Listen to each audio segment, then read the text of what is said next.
இன்னைக்கு நம்ம வெங்காய வத்த குழம்பு பார்க்க போகிறோம். சின்ன வெங்காய வத்த குழம்பு.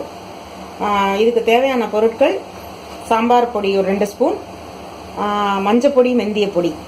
மெந்தியத்தை வறுத்து நீங்கள் பொடி பண்ணி வச்சுக்கிட்டிங்கன்னா நல்லாயிருக்கும். 1 ஸ்பூன் மெந்திய பொடி, ரெண்டும் சேர்ந்து மஞ்சள் பொடி மெந்திய பொடியும் சேர்ந்து 1 ஸ்பூன் போட்டால் போகிறோம். ஒரு 7-8 சின்ன வெங்காயம், கொஞ்சோண்டு வெல்லம், அப்புறம் கடலைப்பருப்பு, உளுத்தம்பருப்பு, கருவேப்பிலை, எலுமிச்சம்பழம் எலுமிச்சம்பழம் அளவுக்கு புளி ஒரு உருண்டை வேணும். இப்போ நீங்கள் ஆரம்பிக்கலாம். நம்ம ஃபஸ்ட்டு நல்லெண்ணெய் ஒரு 2-3 ஸ்பூன் இருந்தால் போதும். நல்லெண்ணெயை விட்டுண்டு நல்லெண்ணெய் காஞ்ச உடனே கடுகு போட்டுங்க. கடுகு வெடித்த உடனே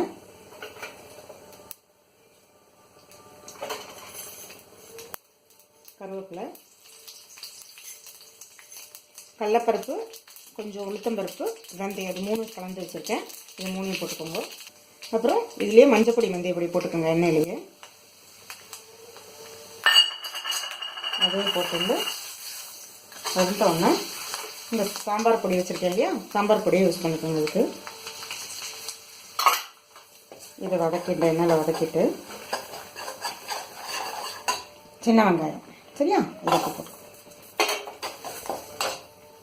இதுக்கப்புறம் நம்ம கலந்து வச்சுருக்கிற புளிஜாய் ஒன்றா கலந்து பண்ணி வச்சுருக்கிறோம், சாறு எடுத்து வச்சுருக்கோம், அதை ஊற்றுங்க.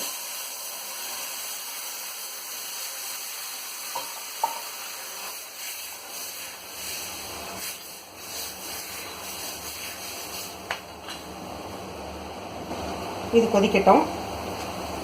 கொஞ்சம் ஒரு 2 நிமிஷம் கொதி வந்த உடனே உப்பு போட்டிங்கன்னா நல்லாயிருக்கும். ஸோ உப்பு தேவையான அளவு போட்டுட்டா போகிறோம்.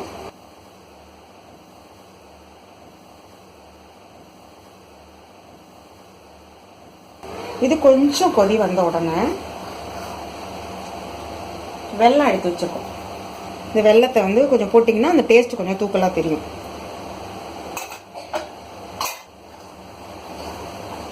இது நல்லா சேர்ந்து கொதிச்ச உடனே ஆக்சுவலி நம்ம இந்த தனியாக இதுக்கு வெந்தய குழம்பு பொடின்னு ஒன்றும் பண்ணிக்கணும்னு அவசியம் இல்லை.